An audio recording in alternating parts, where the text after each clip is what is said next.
You know the game Hangman? Have you heard of the game Hangman, right? And I give this example when I talk about this. That you know when you play the game Hangman, what makes this game special is that you have limited choices. You have, for example, 6 letters, 10 letters, okay, before you get hung. And you have to choose every single letter carefully. If you start just saying randomly Z, Y, J, F, and no vowels, the likelihood of you getting hanged is more than not, right? So you've got to go through the vowels first, and then you've got to sit there and think, oh, okay, I've got the A's, I've got the E's. Okay, let's try maybe M.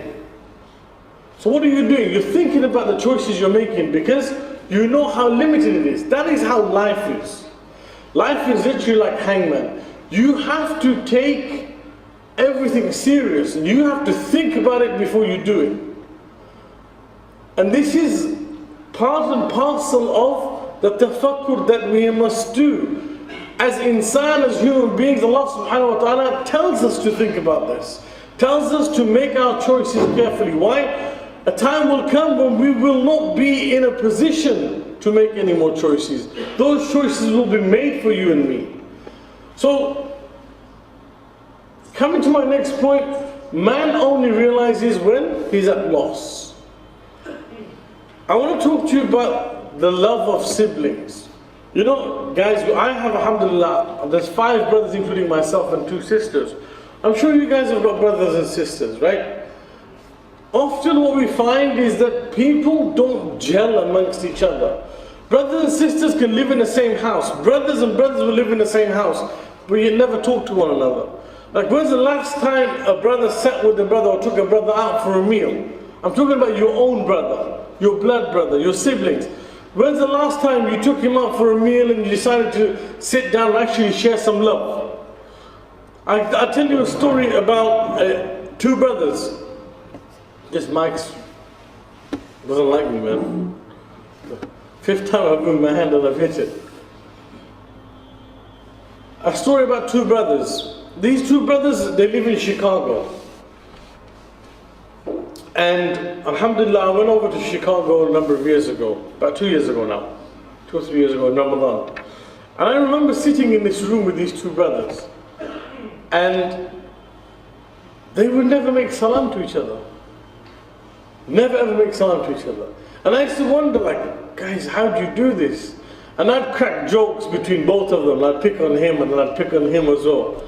And he'd just smile when his brother's getting caned. And the other one would be like, yeah, as well. And they would never actually communicate with each other. Little did any of these guys know that a day would come in their lives where they would regret this. On one night, the older brother, he takes a motorbike, a moped, and he drives downtown Chicago to work. On his way home at night, he's driving up Lakeshore Drive, which is a very beautiful kind of a bridge road where you can see the whole of Chicago, all the skylines and everything. It's a very beautiful place. He's driving back to where he lives in Chicago and he's coming up Lakeshore Drive. And as he's driving, he hits a pothole. His bike loses control and he's flung 20 feet into the air. When he lands, Inna lillahi wa inna ilayhi raji'un. He dies from the impact. I pray to Allah subhanahu wa ta'ala that He give my brother Abdul Ahad a lofty place in Jannah, inshaAllah. Very beautiful brother, and wallah, every time I remember the story, it pains my heart. Because I remember the beautiful smile that Abdul Ahad used to have. And there are people in this gathering today who knew Abdul Ahad, including Mufti Sahib, who'll be here in a little while, inshallah, who know these people personally. I met these guys just that once in Ramadan, and wallahi, they were such beautiful people. They left an amazing mark on myself. So I tell you this story, and I narrate this story to you because I know these people, and I can tell you and I can vouch. Abdul Ahad was a brother. He would come into the masjid with a box of miswak, and he would give it to a little kid at the door, and he would say to him, go around and give a miswak to everyone, don't tell them who it's from. Just go around and give everybody a miswak. So everybody would be acting upon the sunnah, and who would be getting the reward? Abdul Ahad. Beautiful brother. So what happens? Abdul Ahad passes away, and his younger brother, remember these guys have never spoken in their lives, right? They just didn't get on. The day of the janazah, Abdul Ahad is being buried, and his younger brother Talha, he goes to the graveside of his brother, and after they've buried him and they put him down, he sits down on the floor and he begins to cry. And he cries so much, that the family are asking him now, look, everything is done, Talha, we need to go home. Talha's not listening. Another sheikh from the locality goes and he asks him, please, Talha, we need to go home now. Talha says, leave me alone. Until it becomes so stubborn that the family then requests Mufti Hussain to go in and speak to him. So Mufti Hussain goes up to him and he sits next to him and says, Talha, we need to leave. And Talha looks at Mufti Sahib, and his face is wet from the tears. He looks at Mufti Sahib and he says, Mufti Sahib, please let me stay here. I just want to spend time with Ahad, because I never spent any time when he was alive. I want to spend time with him.